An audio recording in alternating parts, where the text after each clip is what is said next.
What's going on, people? Welcome back to Curtis Shaw TV, back with another live stream. I think I'm on time today. 1:30 p.m. when I click go live, people. Geez, you let me know when I'm late.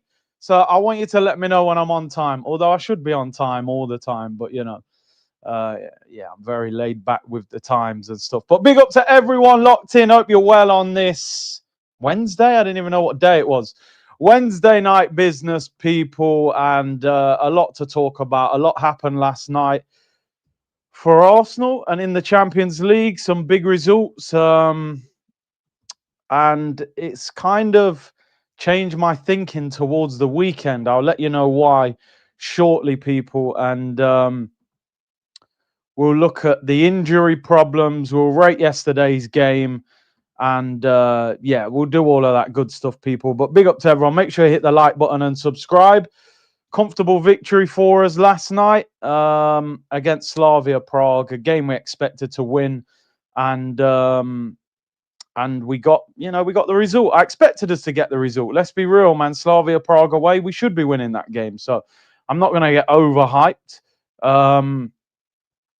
But it was nice to see us win the game and some good performances as well from quite a few players in the Arsenal team. And good to see Mikel Mourinho scoring. We're obviously hearing now that Victor Gyökeres is going to be out for a couple of weeks. So, Sunderland away will be a tough game. We need Mourinho to be scoring goals, people. So just before we get into Arsenal and obviously the result, I want to talk about a couple of the results from last night, people. First of all was Liverpool against Real Madrid. Apologies, I didn't do the watch along. I genuinely had dinner and then I was done, and I was just, the game was all right. It wasn't as good. I was thinking, if I sit here and see like a 4-3, unbelievable game, I'm going to be devastated that I didn't stream it. But 1-0. Real Madrid were poor, man. How poor were Real Madrid yesterday? Just no chemistry in the team. Vinicius embarrassed himself, spent most of the game rolling around on the floor, got pocketed by Bradley. Mbappe didn't do much, had a couple lively moments. Jude didn't really turn up. He had one shot on goal. They were dreadful. That Dean Howson, I mean, what? I mean, some of you guys might watch Real Madrid more than me, so feel free to let me know. But what is that guy doing at Real Madrid? What is that guy? He is awful. I wouldn't want him on the bench as cover at Arsenal. Genuinely, Gabriel Saliba, Nkapie, Mosquera. I wouldn't take Howson over any of those guys. They stunk out. That he is awful. This ain't Bournemouth, bro. Like, what is going on here? He looked like a dopey giraffe trying to play football yesterday. It was awful. And Liverpool got the victory. Hey, big up Mr. Cool Bus Driver. He's in Jamaica. Hope you're well, bro. How is it over there? How is it? Yeah, man. Big up, man. We ended up doing a bit of a parenting discussion yesterday, man, at half time. Somebody said they were becoming a parent. Any advice? Gave a bit of advice. We ended up talking for about 15 minutes at half time. So, yeah, big up. At any given moment, this stream can go in any direction. And I'm going to be honest, people, that I think this weekend, from an Arsenal point of view, Manchester City against Liverpool, I think that obviously the draw is the ideal result, but I think if you had to pick a win, I think we're better off with Manchester City winning and beating Liverpool. And I'll tell you why I think that. I think that Liverpool can still go up a level. Salah and these guys, they haven't kicked in yet. Isak hasn't kicked in. I think Liverpool can go up another level. Man City probably can go up a level, but I think they're relying so heavily on Haaland. So, and you know that momentum is a big thing in football. A week ago, a lot of people were saying, Slot could get sacked. Beating Villa, beating Real Madrid, and potentially going and beating Man City away, I think that would be too dangerous. So I don't know what you guys think. I would rather City won than Liverpool. Liverpool will be 10 points behind us. I'm not sure they would see us again for the rest of the season. I think if City, I just think Liverpool can go through the gears. They're the champions. Salah hasn't kicked in. Isak hasn't kicked in. Wirtz hasn't kicked in. Momentum's a big thing in football. All of a sudden, they'd be sitting there going, beat Man City, beat Arsenal, beat Real Madrid. Obviously, the draw is the best result. We know that. 100% the draw would be fantastic. We could be 9 points clear of Liverpool and I think 8 points clear of Man City. A draw would be fantastic. I will do a watch along for that because that one's Sunday afternoon. We play on Saturday 5:30. So yeah, we'll do a up along for that, people. But we have to make sure we handle business and pick up 3 points against Sunderland, which won't be an easy game, but I expect us to win that game. I know a lot of people are very concerned about that game, and I get it, Sunderland away, and they've started well, but I expect Arsenal to beat Sunderland. I'm not being disrespectful. I watched them against Everton on Monday. They conceded a lot of chances. The East Coast is calm. The West Side is where the damage is. Clarendon full of sun. Yeah, man. Stay safe over there, Brian. As I said, we'll be doing a stream to try and help out Jamaica in some way during the international break. Give me a second here, man. I need to plug this charger in, people. This thing's flashing. Let's plug this in. Gotta plug the charger in there, man. Laptop's doing its best to switch off. Can't be having that. Big up to everyone locked in. Ion said, big up, C, off to Thailand tomorrow, so we'll miss the big games. Yeah, I'm looking at the international break going abroad, man. I feel like I need some sunshine, people. I can't be dealing with all this cold weather, you know what I mean? We don't need it. So enjoy yourself in Thailand, which I'm sure you will. And the other game that I wanted to quickly talk about from yesterday was this one, which I actually was watching this sometimes a little bit more than the Liverpool game. This was the game of the night, people. I can't even lie. It was PSG against Bayern Munich. A lot of people are saying Bayern Munich could be the favourites to win this. They've won every game in every competition this season. I think they've conceded 4 in the league. PSG were beaten.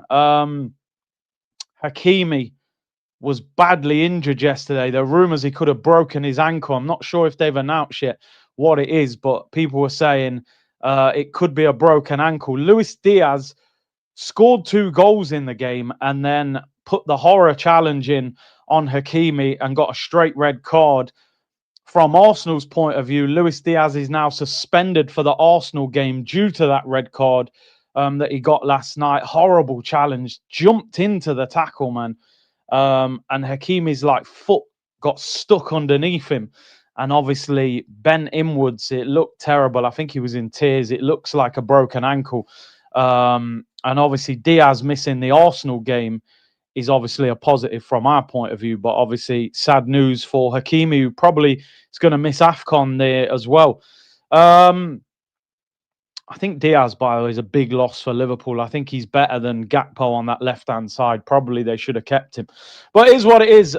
So, yeah, we play Bayern Munich next. They've won every game. I think that'll be the real stern test. Why do I look so dark here? What's going on here? My light's going mad now as well. Right. I should look better. Everything's going on. Laptop's trying to switch off. The light's flickering. It's all going mad, people. It's all going mad. But yeah, it'll be interesting when we play Bayern Munich. We'll see what level we're really at when we go into that game. As I've put on the show today, people, 10 victories in a row for Arsenal. What an unbelievable run. The game before this, by the way, was it's dark out. I don't know what's going on. It's like my light's not working properly. It's 10 wins in a row since the game against Manchester City, when a lot of us had a bit of a meltdown after that City game and said, you know, what's going on? How come we're so defensive and not trying to win games? Then we turned up for this game against which one was the one after? It might have been the Newcastle game, I think. But anyway, 10 wins, which is outstanding, people. What a run we've been on. Port Vale, Newcastle, Olympiacos, that's 4, West Ham 5, Fulham 6, Atletico 7, Palace 8. Yeah, there we go. There's your 10. 10 wins since Man City Only one goal conceded, which was the Newcastle one, the Voltemade one from the corner. And we're firing on all cylinders. It's funny, isn't it, as Arsenal fans? We're like trying not to get carried away, but obviously, naturally, you're going to be a little bit excited. The thing that's keeping me from fully getting excited, people, is the injuries. I'm going to be honest. The injuries are the thing that are not allowing me to get carried away at the moment, because you can't maintain this level of injuries if you're going to be successful in a season. We've got a ridiculous amount of players injured at the moment. Bro, my head's in the clouds. I hear it, but it's like even said in the press conference, the depth is not even there now. We've lost the depth. So how are we supposed to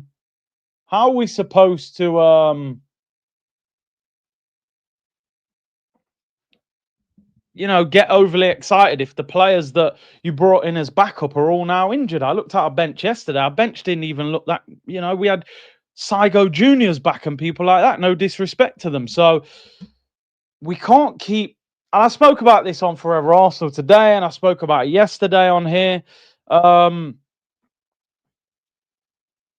Are we costing ourselves, our attacking players, with the fact that we're getting so many injuries? Are we demanding so much from them that's the reason we're getting these injuries? Because you look at Liverpool now, I think Isak's their only attacking player out injured. You look at, Manchester City, a majority of their players are fit and available in attack. It only seems to be Arsenal. People are going, oh, we're unlucky with injuries. But is this bad luck, or is this to do with the way we're playing? I just don't know. I don't know. You look through our team now.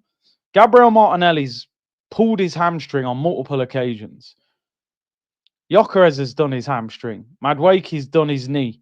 Havertz has done his knee and his hamstring. Jesus has done both his knees. Odegaard's done his knee.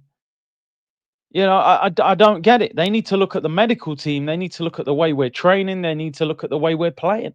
Why do these players get so injured so often? I don't get it. And we can't maintain this, when we end up having to play better teams. Apologies today, people. My lighting, I don't know what is going on with my lighting today. I really don't. But it don't look right, does it? I look very dark today. Which I don't know why. The light's bright, but I'll fix it for tomorrow, people. It's the car park. It must be. It must be. And if you look at our injury record at the moment, it's crazy. Look how many players we've got out injured. Kepa was out for personal reasons. It wasn't an injury, apparently. Martin Odegaard out until mid-November. Madueke till November. Martinelli, they're saying after the international break. Gabriel Jesus, December. Havertz, the end of November. Gyökeres after the international break as well. So, at the moment, we're missing 7 players. This weekend, Kepa hopefully will return as long as that's nothing too serious. The rest of them will all probably miss this weekend. So, any more injuries, and we're in trouble. Any more injuries, and we're in trouble, people. So, it's something that they've got to sort out. They've got to investigate. That's for sure. That is for sure. Marinakis did a madness. What's he done? What's he done this time? Or are we talking about what he's always done? Yeah, my camera settings. It is. I think I've pressed something by accident as I was about to go live, and I've changed the lighting, and I don't want to mess around with it midstream, end up mashing up the camera. So I'm just going to have to. I'm going to have to look orange today, people. You know what I mean? I'm looking like I'm at The Simpsons or something. What's going on with the light? And I can actually see what I've changed, but I don't know how to change it. You know what I mean? Yeah. So I'm all over the place today. Just roll with it, people. Roll with it. You know what I'm saying? Anyway, let's move on to last night's game, people. Last night's game, Slavia Prague 0. Arsenal 3, dominant performance, 63% possession, 1 goal for Saka, 2 goals for Mourinho, and we're going to go through the player ratings and so on and so forth, as we always do. Solid performance. Solid performance. You can't ask for much more than that in the Champions League. Slavia Prague started off all right. They weren't that good overall once we saw them off. And I expected us to win the game. Sidorf said, how many non-penalty goals has Saka scored? Any assists?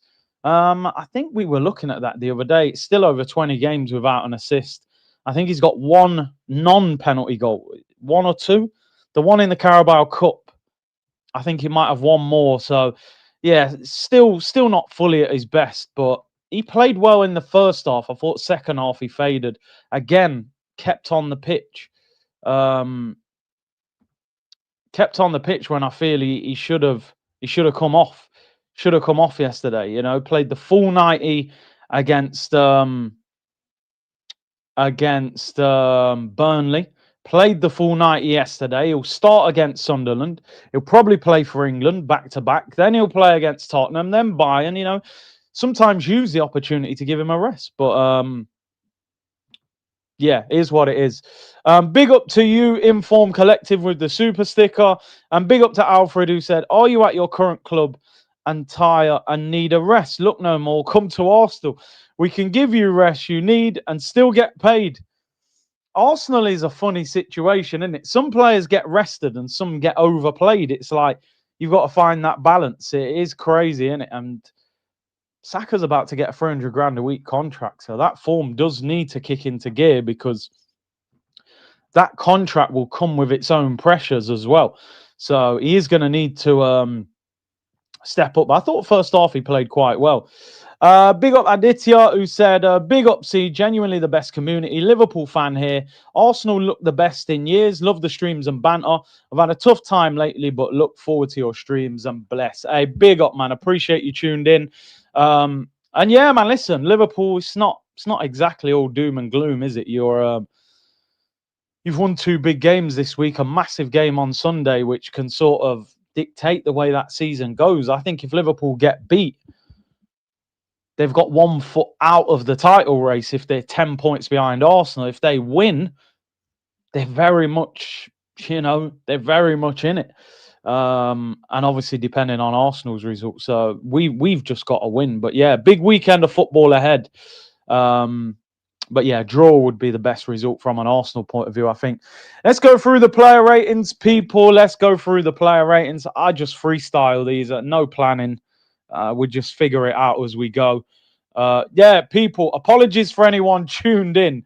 Yeah, I've changed the setting. I actually just tried to change it, but not too much luck.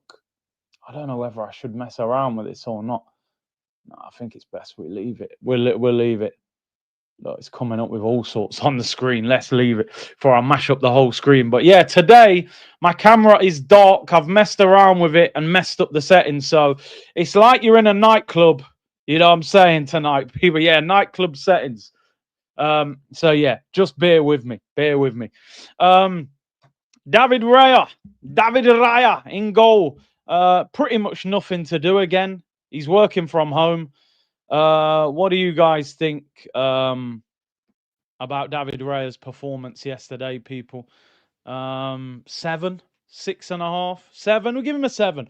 You know what it is? Sometimes people look at a goalkeeper and think, you didn't have a lot to do, so I'll give you a low rating. But I think sometimes you've got to respect the concentration level. Say he hasn't got hardly anything to do, but everything he does it well. You know? So I give him a 7. I just think he's a quality goalkeeper at the moment. Yeah, 6, 7. Why not? It's a disgrace that you set that account up as well. Spelt my name with a K. Technical issues like TNT Sports. Yeah, just leave it alone. They had echoes going on yesterday. Raya is stealing a living. His wages should be cut, people. He's doing nothing. He's doing nothing. It's the ISO. It's the ISO. I've changed it. And I just tried to get back on the setting to change it. And it's coming up with all sorts. I'll make sure it's sorted for tomorrow. Yeah, his wages should be cut. He ain't doing nothing. The guy basically works from home. We'll give him a 7. I think he's so bored in goal. He's like trying to take on strikers just to give himself some excitement during the game. It's crazy. It's absolutely crazy. I'll give him a 7. Jurian Timber at right back. Timber, did he get booked? It says he didn't here, but I thought he got booked. Maybe he didn't. Timber, just copy and paste. 7.5 for Timber. I won't go as high as an 8. I won't go. Yeah, Thomas, you know, right? It's a Sony camera, and the thing is madness. I'm not the most technical when it comes to these things anyway, but yeah, it's the ISO. It's the ISO. Yeah, 7.5 for Jurian Timber. Solid. Do we give him an 8? 8 out of 10. Why not? He's that good. We'll give him an 8. Left back, Piero Incapia. 7. Didn't get forward as much as Calafiori does. 7.5. Solid debut. Solid debut for Incapia. Didn't get forward as much, but maybe his instructions were to just sit in and defend properly. Solid, really. He's finding his way into the team. From his interview, I don't think he speaks English either, so these things are going to take time to adapt. I think that's a solid left-back performance, no problems. He won 8 out of 8 duels. Yo, nah, do you know what? I'm going to give him an 8. You see the shoulder barge when the brother bounced off the floor? Man hit his head on the floor. I said, bro, that guy is strong. Solid performance still. Now, we'll give him 7.5. He didn't get forward enough, but he was solid. Saliba, I'll give a 7.5. I thought that game just looked so easy for him. It's unbelievable. He just didn't have to break a sweat. Gabriel, for me, was the better of the two. I thought Gabriel was superb yesterday. I'm going to give Gabriel, against that giant of a striker, 8.5 for Gabriel. The guy is an absolute beast. I was shocked that we played that defence yesterday, but it worked out well. Maybe even Gabby could even be up there for man of the match, you know. 3 players were up there for man of the match yesterday. I thought Gabby was outstanding yesterday against that absolute giant. He looked like a basketball player. Let's give him 9 out of 10. Why not? The most attacking 9 guys. Gabriel gets a 9. I think, along with Timber, player of the season, with Declan Rice as well. He's absolutely unreal at the moment. I mean, I speak about him a lot. We very much gave Saliba his flowers when he was the one that we felt like was playing at the pinnacle level. I think right now his partner is the man. He's the man. He's the one right now. And I love having this debate, by the way, because it means we've got 2 absolute fantastic centre-backs. I mean, you look at Real Madrid last night, the biggest football club in the world. I wouldn't take any of their centre-backs over the 2 that we've got. I think Saliba and Gabriel are better than all of the Real Madrid centre-backs. You look at Dean Howson playing centre-back, you know, I wouldn't even want him on the bench. So Gabriel has reached a level and he's been there for a while. You're probably looking at 18 months, 2 years now. He's been absolute, and he's a leader, and he scores goals, and he's a great character. At the moment, he's the one playing at the higher level of the 2 centre-backs, which isn't a problem. Isn't a problem. I think sometimes when you look at a centre-back pairing, the aggressive ones sometimes can stand out more because he bullies people. He's a bit more, you notice him more in the game. Saliba's just calm, cool, collective. You barely notice him. He barely breaks a sweat. Just, we're so lucky to have these 2. I know I've said this so many times. I would not swap Gabriel and Saliba for any centre-back pairing in world football. When you consider their age as well, I just wouldn't swap them for anyone. I think that's the best centre-back pairing in the world. I like Liverpool's one, but Konate's been a bit inconsistent, and Van Dijk's in his 30s now. We know Van Dijk's been the best for a long time. But with the age, these 2 are phenomenal, and so glad that they've both signed new deals. Let's go into midfield.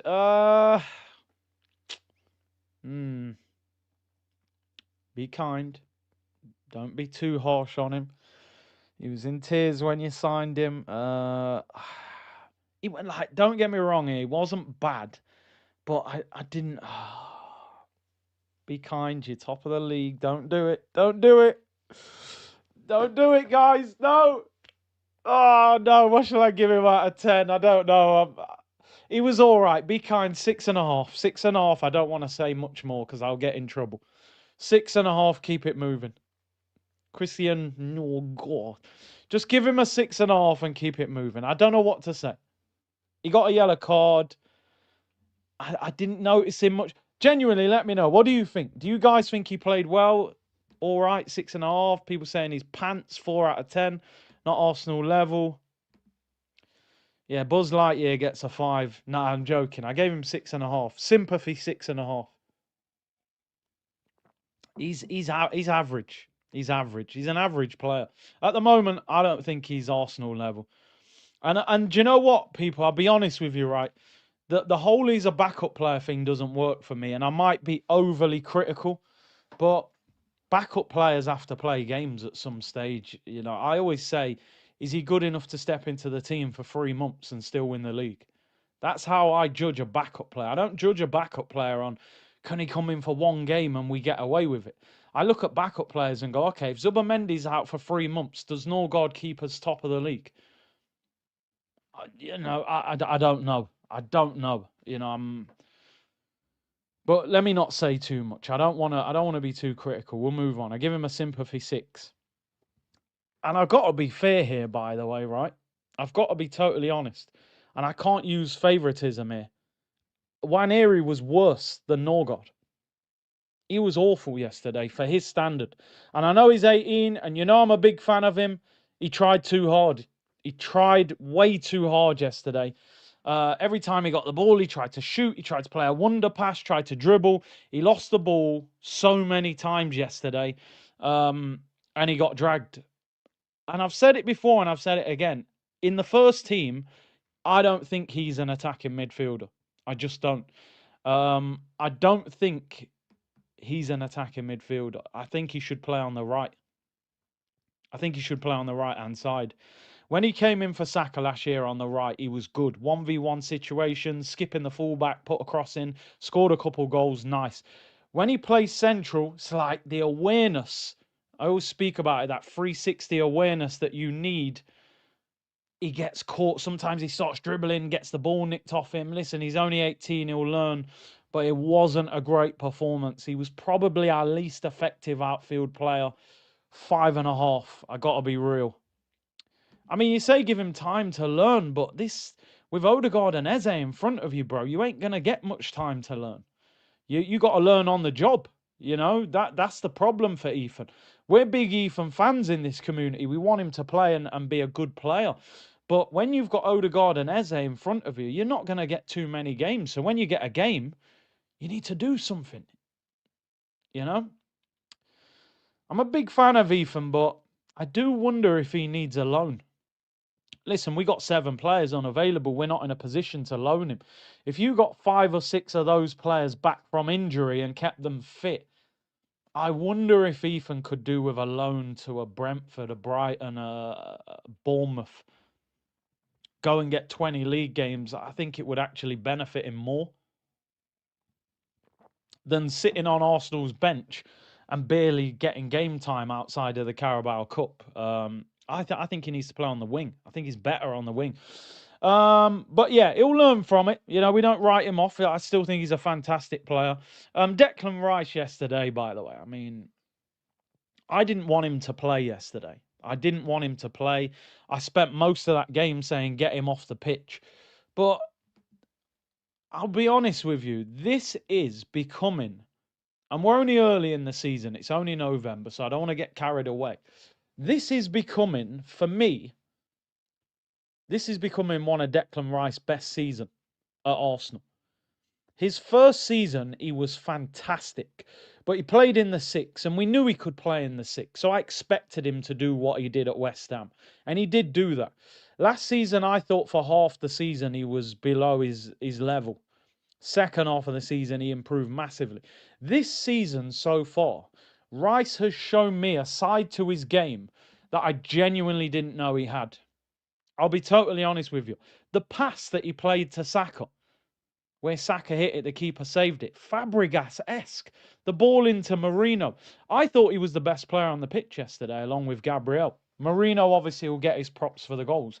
But I didn't see this. I genuinely didn't see Rice becoming a player that can play defence splitting passes. I still think he can shoot more, by the way, and score more goals. But I'm seeing, at the moment, I think at this moment in time, I think he's been the best midfielder in the Premier League this season. I think he's been the best. Caicedo is outstanding as well. But, Chelsea have dropped points. There's been games he hasn't been as good. We're top of the league. We're joint top of the Champions League group. Gravenberch's brilliant as well, but he missed some games with injuries. At this moment in time, Declan Rice, in form, is the best midfielder in the Premier League, without a shadow of a doubt. Without a shadow of a doubt. And I have to give Mikel Arteta a lot of credit, because I said multiple times on this channel, I don't see this Declan Rice playing in the 8. I just don't see it. He's not creative enough. But his game is going from strength to strength to strength. He can run, he can tackle, he can win headers. He's now showing that his long passing is there.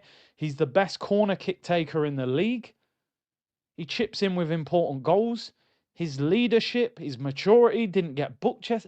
The guy is absolutely outstanding. That is one player you can look at and say, for £100 million, nobody cares. Liverpool fans are sitting there going, is Wirtz worth 115 million? Is Isak worth 125? There's loads of players over the years. Griezmann 100 plus, Dembele when he went to Barcelona 100 plus, Coutinho. We've constantly said, are they worth 100 million? With Declan Rice, I never even talk about how much he costs, because he's that good. He's just that good. Outstanding performance. 9 out of 10. Probably man of the match, to be honest. Probably man of the match. He's absolutely outstanding. You can see why Pep wanted him. Pep doesn't go in for that many players, especially those kind of English players. For Man City to have offered £90 million for him. Remember, Bayern Munich wanted him as well. I do have to give Arteta credit. Number one, you convinced him to come to the club. Number two, you've turned him into a player that I didn't see happening. Outstanding performance. Let's go into the front three. I thought Trossard had a very good game yesterday, by the way. Very good game. Kept the ball well. Took a lot of hits. You could see when he came off. He was a bit battered and bruised. Lovely assist for Mourinho's goal. And he's chipping in. He's chipping in. I haven't called him Stella or Trossard for months. And listen, we need him to play well at the moment, because when you look at it, we're missing Martinelli, we're missing Noni Madueke, we're short of wingers at the moment. And he's doing his job. He's chipping in with important goals, important assists. We're seeing a better Trossard at the moment as well, to be honest. And Trossard's a player that's frustrated me a lot in the last year. I was quite open saying that I would have got rid of him in the summer. But he's playing well. He's an intelligent player. I wish he had a bit more pace. He'd be an amazing player. Coutinho, give Trossard those flowers. He's been doing it for a few games now. No, listen. People get onto me a lot in the comments about Trossard. Oh, you don't give him enough credit. He frustrates me, people. He does. He does frustrate me. But he's been playing really well. Been playing really well recently, but it needs to continue. It needs to happen in big games as well. We've got bigger games coming up, but he's in a good run of form at the moment. Maybe with no Martinelli available, he's relaxed a little bit.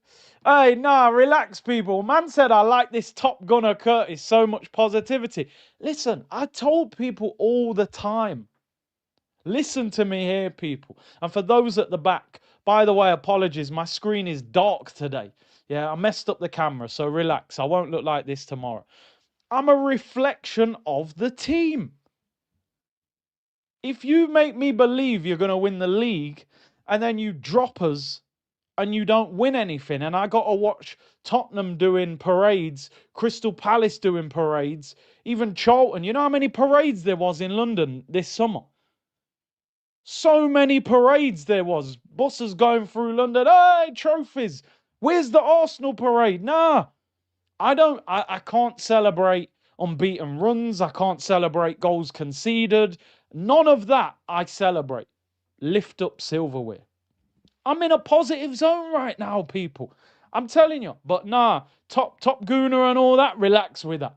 Relax with that. There's still consequences if things don't go the way we want. Yeah? But I said it yesterday. Arteta has got my support. He's got my support, people. Because at the end of the day, you are the Arsenal manager, and I want you to achieve something great this year. I don't need to sit here and say, oh, I hope Arteta this. It's never been that. I've always made that clear. Arteta's actually very respectful to me when we're on the tour. But it's win or move on. That's where I'm at. So I hope Arteta achieves great things this year. Big up Static, he said, hey Curtis, bro, you're always realistic. When the team and players and Arteta do well, you praise them. When Arsenal sink, you criticise them necessarily. Arsenal need trophies. The only thing this team doesn't have is silverware. That's the only thing. But it's the biggest thing. It's the biggest thing. They need silverware. So that's where we're at. Backup players should be challenging the start, says Bria. Exactly. That's where I'm at. Don't get me wrong. There's certain players that, your Haalands, it doesn't matter about the backup. You ain't getting in this team, bro. Yeah, unless he needs a rest. But I want a centre midfielder that's pressuring Zubimendi. We all know Zubimendi and Rice are playing all season if they're fit. Norgard ain't getting any of them out of the team. That's the kind of level you want in terms of squad depth in certain parts of the team, especially. Do you think Mosquera could play the 6 role? Nah, not in my opinion. The one thing Mosquera, I'm not totally convinced with him on the ball. I don't think he could step into the 6 and start attacks. He'd be clamping people down, getting sent off.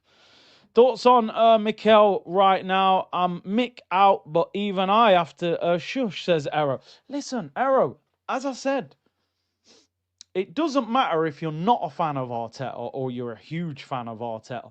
The one thing we can all acknowledge is things are going very, very well right now, right?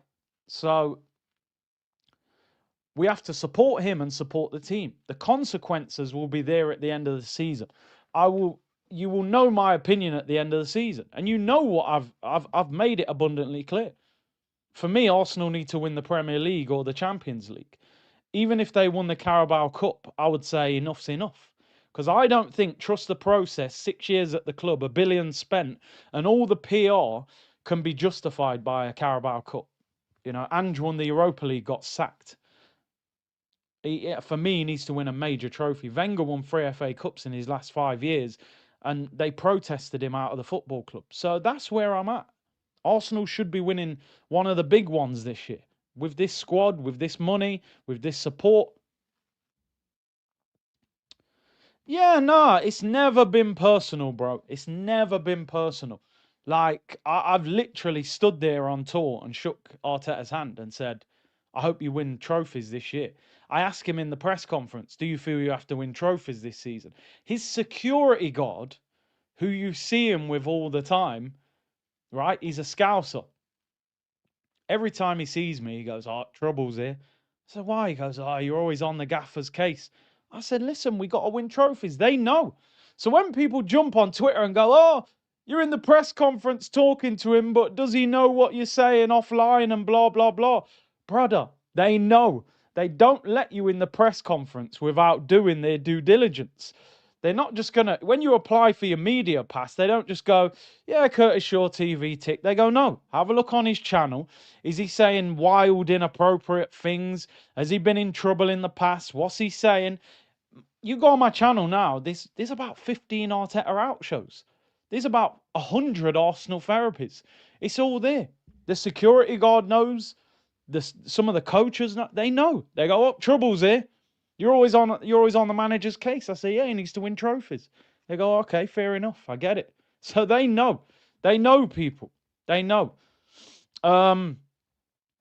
Maybe the security guards, again, to keep the standards high too. Yeah, I mean, he's got to do his job. I don't think he's an Arsenal fan, by the way. He's a Scouser, so I'm assuming he supports one of the Liverpool clubs, but he's a top guy, man. He's a top guy. Sunderland game is a must-win. Result you want for City Liverpool, said HR.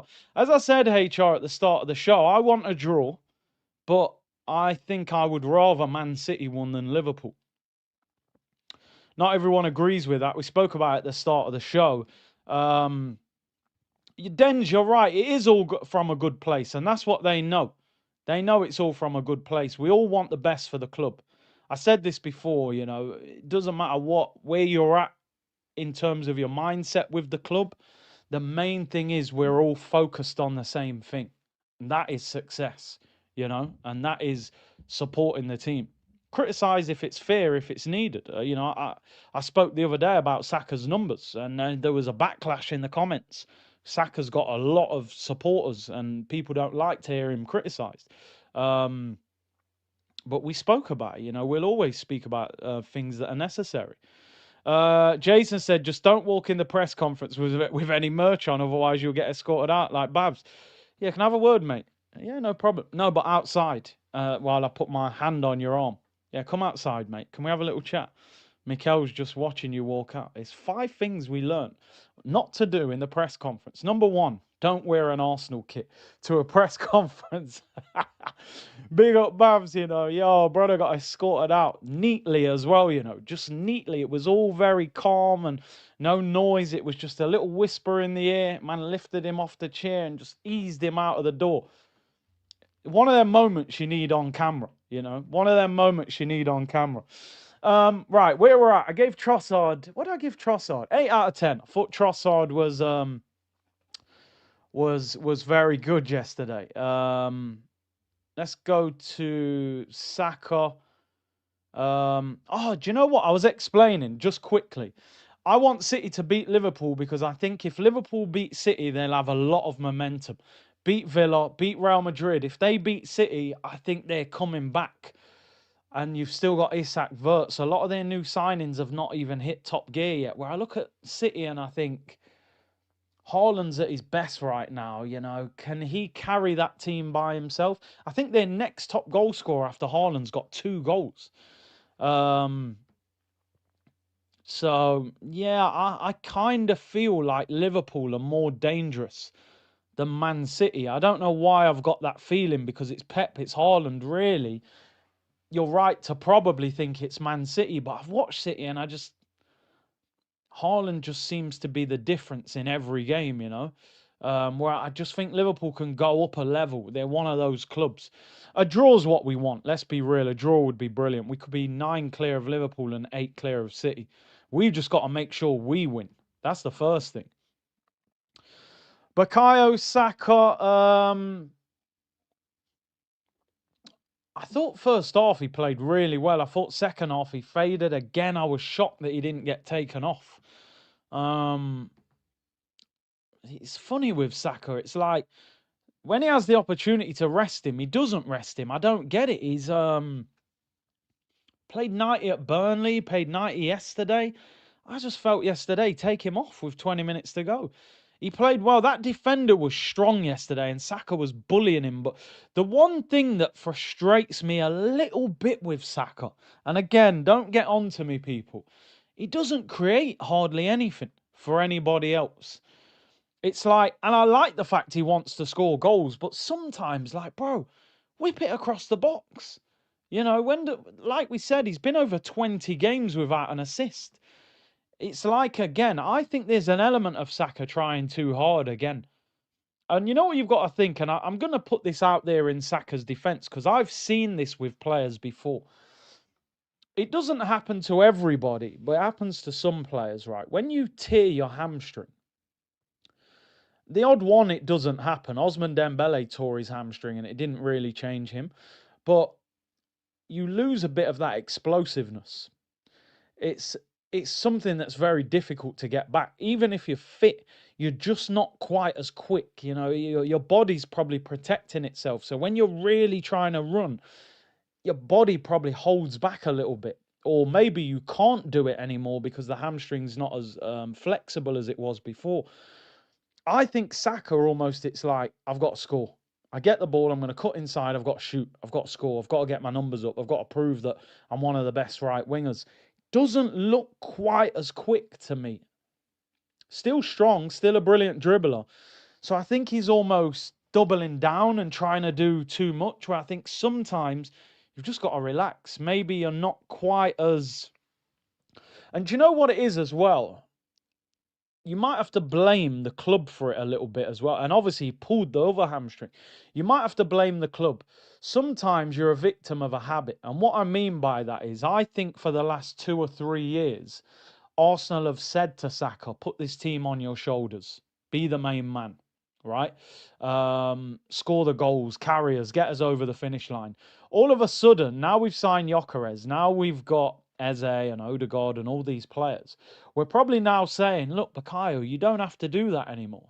You can chill a little bit. And he's probably just so into that sort of habit of, I need to try and carry this team, that he's still doing that, you know? So he does deserve a lot of respect for what he's done. He probably needs to ease off a little bit and go, you know what, I don't have to score every time I get on the pitch. If I just put in a good performance, Gyökeres will score, Mourinho will score, Trossard will score. So I think there needs to be a little bit of adjustment from both sides. Saka, you don't have to carry this team on your back anymore. Chill out a little bit. You don't have to score every game. But also, the manager's got to manage him better at times for me. 3-0 up yesterday, take him off. Come off, have a break. Rest your body for Sunderland. He played 90 yesterday. Maval said he needs to improve, but in the Prem, only one player has 15 plus in touches in the opposition box. Dribbles completed 16 and chances created 15. Saka, yeah, good point.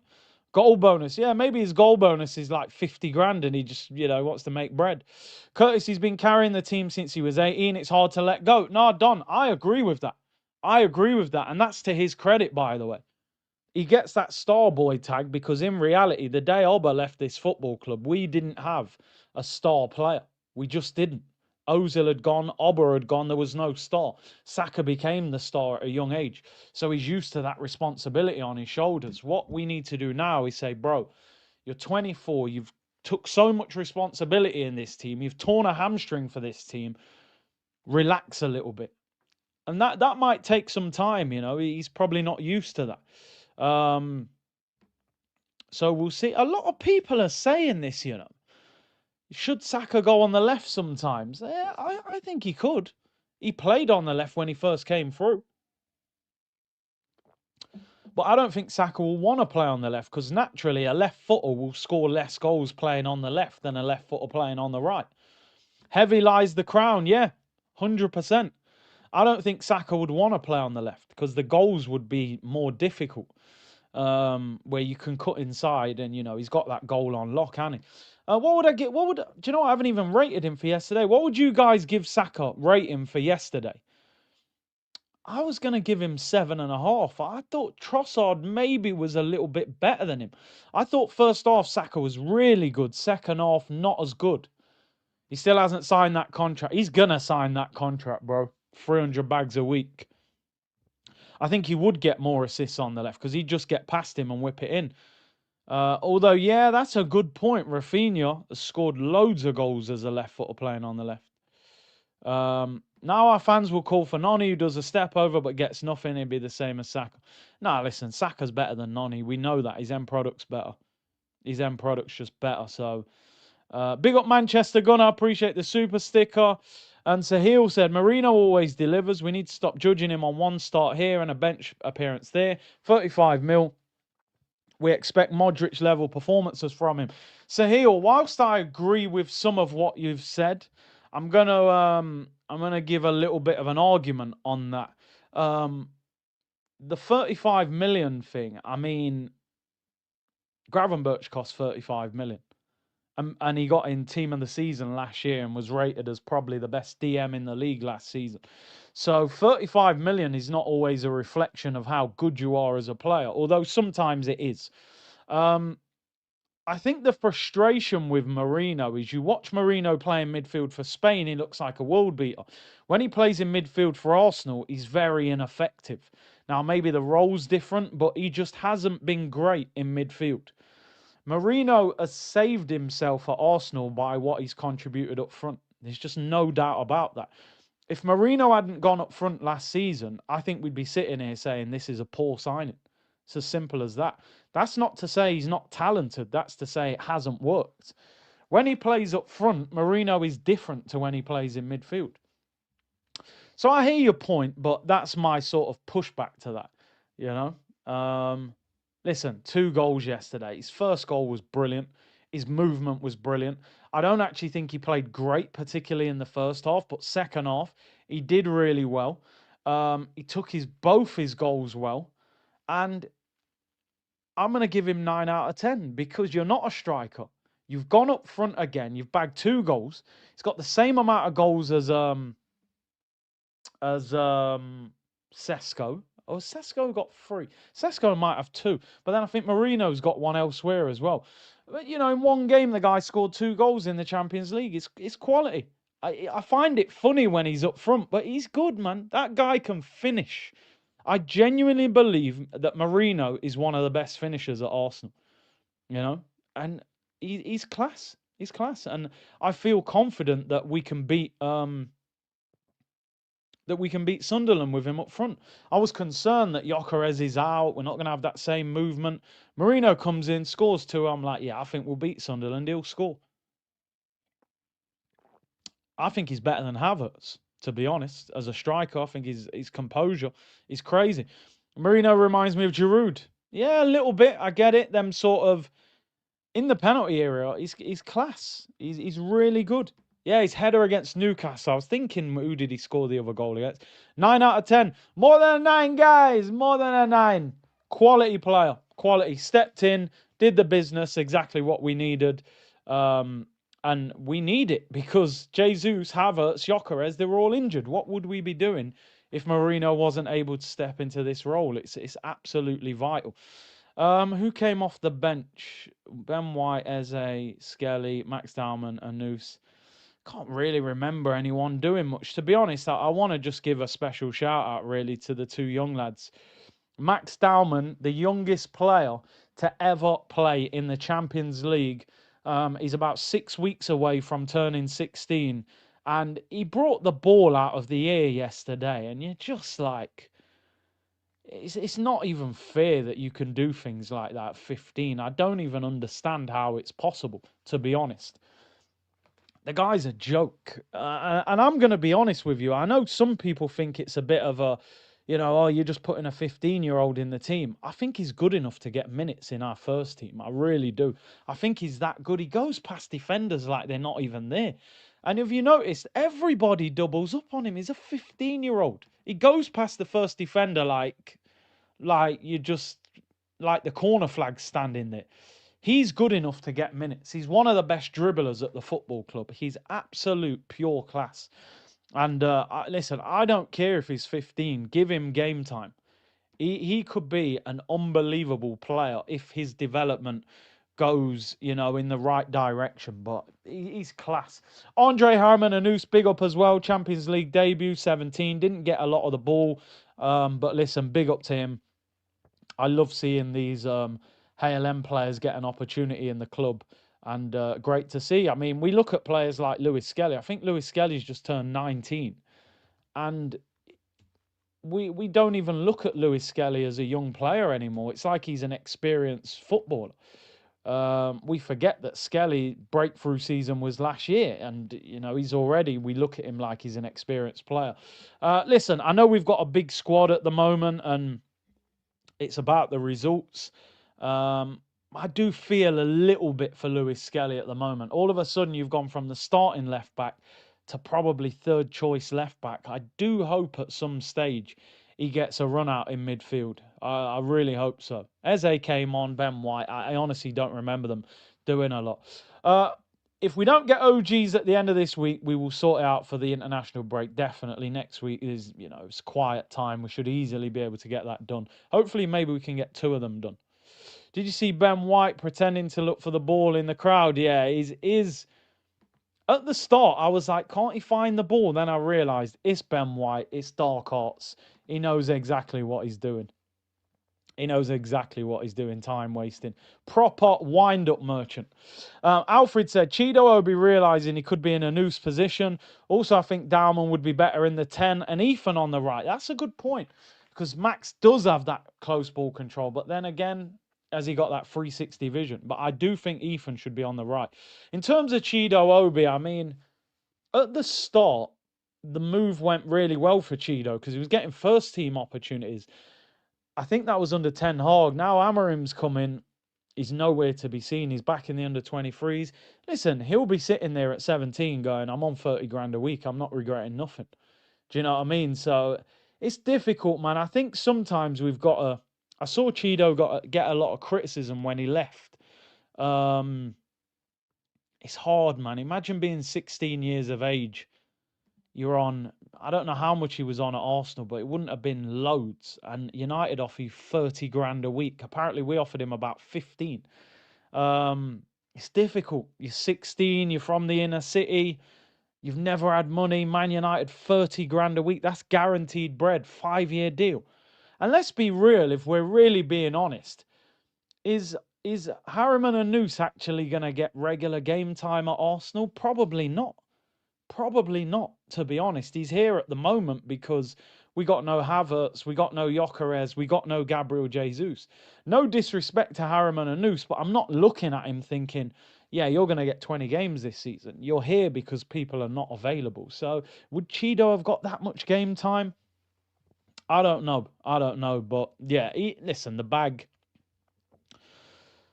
is difficult to turn down, but yeah, it's a shame he didn't stay at Arsenal because everything I heard was that he was seen as like, and you guys probably saw the videos, he was scoring like 9 goals in some games, which was ridiculous. But is what it is. Good luck to him. Looking ahead, big up to everyone locked in. We are going to round up soon before my camera gives up. It's the darkest stream in the world, guys. I changed my settings on my camera just as I was about to start, and now I'm looking like Donald Trump. I look orange, people. So apologies, it isn't your phone, my camera. I messed it up. It will be sorted by tomorrow, people. We'll finish off with a bit of transfer news. I can't believe it. You know that like December's around the corner, so we're going to start getting all the transfer news. Yeah, dark arts for real. And we're being linked again with a familiar name, a familiar face. Yeah, I'll give Arteta 9 out of 10 for yesterday as well. I forgot to mark the manager. I'll give him 9 out of 10. More than a 9, guys. More than a 9. 9.1 for the gaffer. But winners a league title or, you know. Teddy Pendergrass said, yo, big up Dre, man, you know.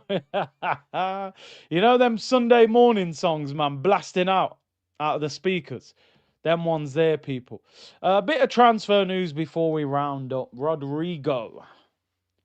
I mean, we've heard this before, so I don't know how much to make of this. Give Me Sport is not exactly a great source of info as well. Let me get my badge out of the way so you can read it.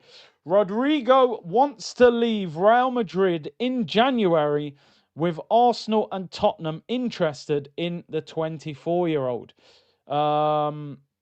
Xabi Alonso has publicly stated that Rodrygo is still important, but his actions do not match his words. Oof. The Brazilian only played 92 minutes of football during the Club World Cup and made just 2 starts in La Liga this season. By the way, I'll mark Arteta down to an 8. I think he should have took Saka off. But I'll let him off with the rest. The rest will let him off. Less than a 9, guys. Less than a 9. Let's be real. If Arsenal and Tottenham are in a race, not the hardest race to win, is it? You know, it's like racing the fat kid in the playground. You know, you could jog and win that race. No disrespect to anybody in the chat who was a little bit chubby back in the school days. Yeah. Do you know what? With Rodrygo, I love Rodrygo, but I'm not as confident in signing him as I was in the summer. I don't know what it is. Would I take him? Yes. Am I as hyped about him now as I was in the summer? Maybe not. I am a fan of Rodrygo, but something's not right with him at the moment. I mean, listen, we would take him. I think if we sign Rodrygo, we're not going to complain, are we? He's still a fantastic player. But listen, you know my opinion. I want Leao ahead of him because I just think he's more powerful and I prefer him. I think he'd suit the Prem more. A lot of you saying Semenyo, Yildiz. I did read the other day that Yildiz was going to sign a new deal, which I hope he doesn't. Let's have a look at Yildiz. Yildiz this season, 1 goal in the Champions League, 2 in the league, 4 assists, and he scored in the cup. So he's got 4 goals, 4 assists in 14 games. Yildiz, 20 years of age, 2 years left on his deal, but set to sign a new contract. Who would you go for? I think we can all agree that we could still do with a left winger if we were cherry picking what this team still needs. You know, Trossard and Martinelli are still a bit inconsistent. If we're looking Semenyo, Rodrygo, Yildiz, Leao, who would you go for? Yildiz might not actually be an option because I'm reading here that Yildiz is in talks about a new deal. So if he signs that new deal, you ain't getting him out of Juventus for any time soon. Semenyo is ready. I'm going to stick by what I've said. I want Leao. I do think he's one of them players that goes up a level if he comes to Arsenal, but he doesn't defend much. But going forward, he's crazy. Rashford on loan. I think that ship has sailed. And most of you are saying Semenyo. Is he the one you want, yeah? Semenyo. I do like Semenyo. I just don't think he's top of my list. 6 goals, 3 assists. 11 goals, 5 assists last season. He's putting up decent numbers. And there's a release clause, so you don't even have to negotiate. What's Leao got this season? Leao, 3 goals, 1 assist in 6 games. He's got 4 in 6. Yeah. You're taking Rodrygo. Rodrygo's still a baller, by the way. I don't want anybody to think I'm saying this as in we wouldn't take him. He's still an absolute baller, but I feel like his stock has gone down at the moment. The good thing is, though, if you went in for Rodrygo, you might get him cheaper just because he's out of favour at the moment. As you can see, Arda Güler plays every single time now on the right. Kieran said if Leao had better work rate, I would say him, but rather Ndiaye from Everton. That's an interesting one. Somebody said that in the chat yesterday, actually, Ndiaye. He's a good player. He is a good player, but is he the level we need? Solly said, nah, man, gas over Semenyo because of FPL points. I'm just... Semenyo's one of them players that I think it's going to take me time to be convinced that he's the answer. I don't know if I'm sort of being a bit snobby and thinking it's Bournemouth, and I don't know. I'll be honest. I think I am still in that zone where I'm being a little bit kind of, snobby would be the word. I think I'm still sitting there going, it's Bournemouth. You know, I've never seen him in Europe. I don't know.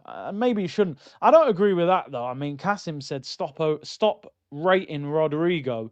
I mean, bro, you're talking about a guy that has scored massive goals for Real Madrid.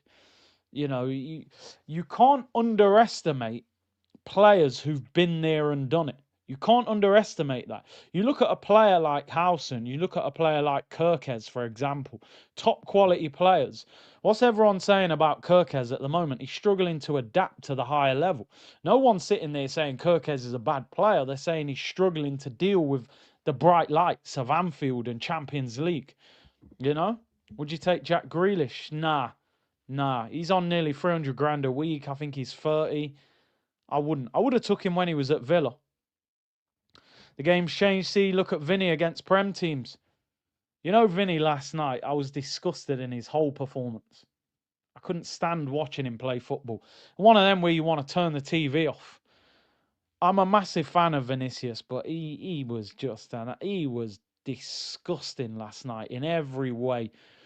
Did you get pocketed by Bradley, but the antics, the rolling around, he poked me in the eye. Ooh.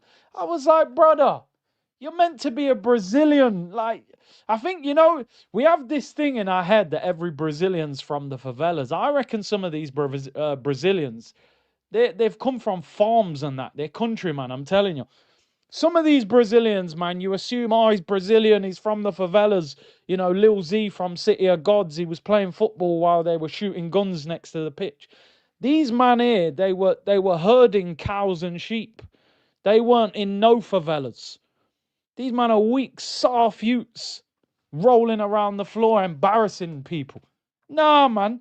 Vinny, what kind of madness? Yeah, you play like a street baller, but where's the power? Where's the aggression? Connor Bradley, pocketing you like that. I was fuming watching that. That man didn't turn up yesterday. I watched that game thinking, Madrid, come on, handle business. None of them. Let us all down. And they let the culture down as well, Vinny. Making people think we're soft, brother. You know what I mean? Nah, man, vex. Mbappe never showed up as well. Jude never showed up. Nah, man, I'm glad I didn't do a watch along for that game. I didn't enjoy that game. I actually was turning over watching the PSG Bayern game. That was a better game of football. I actually can't wait for that game against Bayern Munich. I think that's going to be a cracking game when we play them. No, man, them man let me down. Them man let me down. Because, you hype them guys up. I don't want Rodrygo mentality stinks. And that's another thing, innit? He turned down clubs like Arsenal to say, I'm going to stay at Madrid and make it work. And then 6 months later, I want to leave. Well, make your mind up, bro. Make your mind up. You ain't showed no fight at Real Madrid, have you? Just rolling out the door. So I think, do you know the thing, people, is, and again, I'm doing up Nostalgia FC nowadays, but a lot of these players are overrated, to be honest. They're thriving in the modern game. And don't get me wrong, Vinny has been outstanding at times, but a lot of these guys, man, they're just, I don't know. I think with Vinny, I'll be honest, just in terms of Vinny, I think that Ballon d'Or done some serious damage to him. I don't know what it did, but it took his powers away, man. He ain't the same player. He just don't look the same. He's always arguing, goes mad when he gets taken off. I don't think he's got that real love at Real Madrid. I don't think the club really love him the way he wants to be loved, Ego bigger than Biggie. Yeah. Real Madrid hype.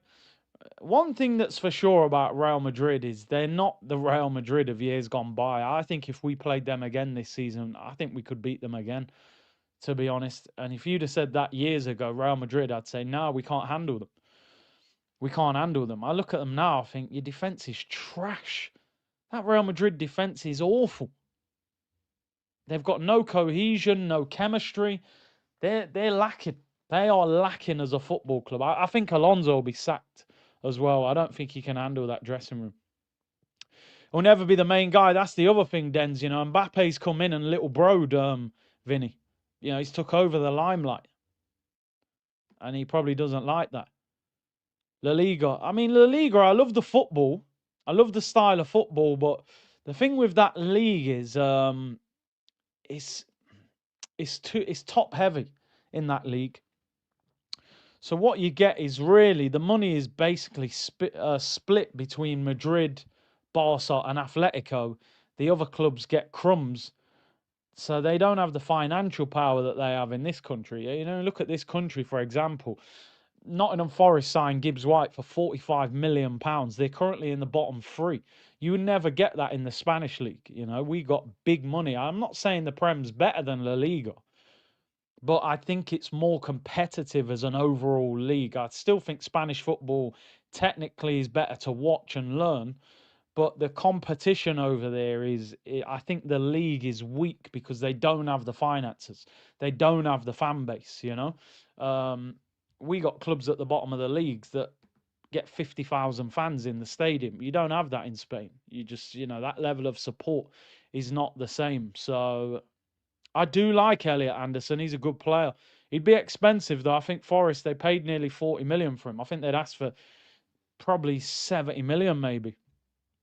Off topic slightly. No love for Spurs, but that Van der Ven goal was bonkers. Yeah, man. I mean, for a centre-back running from the edge of his own box, it was nuts. It was nuts. So I think Son scored a goal like that years ago, didn't he? And see Van der Ven do it was crazy, but bond them lot anyway. Modern day sassy ballers, yeah. It's a different game, innit? It's a different game. Inequality gap between Barca and Real and the rest of the league is a joke. Yeah, the money is spread out very unfairly in that league. So you never really see anybody outside of Barca, Real win the league. You might get the odd Atletico. So yeah, it is what it is. But yeah, looking forward to the game against Bayern Munich after the international break, that's for sure. Big up to everyone locked in. Appreciate your support today. Apologies for the dark camera. It will be fixed tomorrow. Hit the like button, subscribe to the channel if you haven't already, and hype up the show afterwards. And what day is it tomorrow? Thursday. Yeah, we'll be back tomorrow, people. So yeah, I will see you 1:30 tomorrow. Take care, everyone. See you all soon. I'll be back tomorrow.